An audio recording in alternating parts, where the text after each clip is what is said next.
পুকুরের জলপরি আর হারানো রং। চাঁদপুরা গ্রামের সকালটা আজ একটু অন্যরকম ছিল।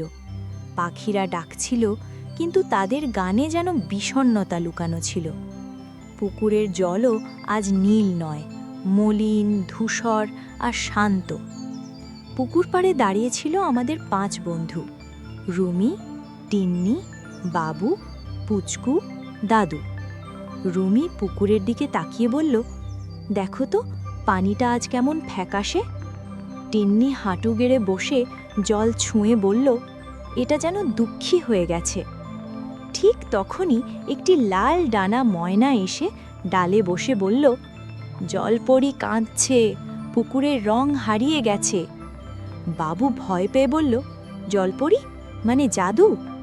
পুচকু চোখ টিপে বলল, জাদু মানে বিপদ না, চলো আমরা দেখি কি হয়েছে। পুকুরের মাঝখানে হঠাৎ জলের ভেতর থেকে এক মেয়ের অবয়ব উঠল। সে ছিল জলপরি, সুন্দর জলপরি, লম্বা নীল সবুজ চুল, চকচকে মাছের লেজ, উজ্জ্বল নরম চোখ, জলময় স্ফটিক পোশাক পরা। তার চোখে জল, তার চারপাশের পানি নিস্তেজ। আমার পুকুরের রং হারিয়ে গেছে, সে কাঁদতে কাঁদতে বলল। লোকেরা ময়লা ফেলছে, প্লাস্টিক ফেলছে, মাছেরা অসুস্থ হচ্ছে। পুকুরে তখন একটি সাদা হাঁস ধীরে সাঁতার কাটছিল, আর একটি ছোট ব্যাঙ কাঁদছিল কুকুরে বসে। রুমি রাগে বলল, আমরা এটা ঠিক করব। দাদু শান্ত গলায় বললেন, প্রকৃতি আমাদের বন্ধু, আমরা যদি তাকে কষ্ট দিই সে অসুস্থ হয়। টিন্নি বলল, আমরা সবাই মিলে পুকুর পরিষ্কার করব।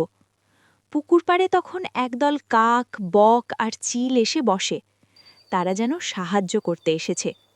পুচকু লাফিয়ে বলল, পাখিরা আমাদের সাথে আছে। সবাই মিলে কাজ শুরু করল।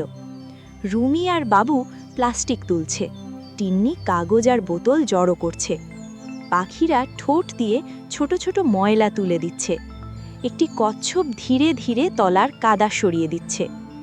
জলপরি ধীরে ধীরে হাসতে শুরু করল। পুকুরের জল নীল হতে লাগল, মাছগুলো আবার লাফাতে শুরু করল।